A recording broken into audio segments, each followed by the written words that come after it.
ሳድግ ዶክተር ነበር መሆን የምፈልገው ልክ እንዳንቺ። አሁን ግን ሀሳቤን ቀይሬያለሁ። እንዳንቺ መሆን አልፈልግም። ዋው በጣም ይጣፍጣል። እውነት ለጥሩ ነገር እንዳልመጣሽ አውቃለሁ። ውጪ አልኩሽ።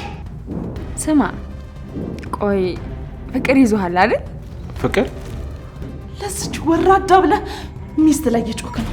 ማርኮ ነው። ምን አባቱ ፈልጎ ነው? ማውራት እንችላለን?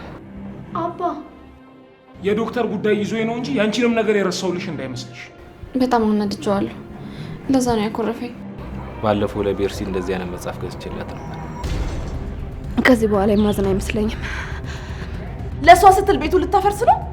ለአንዲት ባለጌ ስትል? ርብቃን ለምን ፈለግሻት? ያንቺ ግን በጣም ልዩ ነው።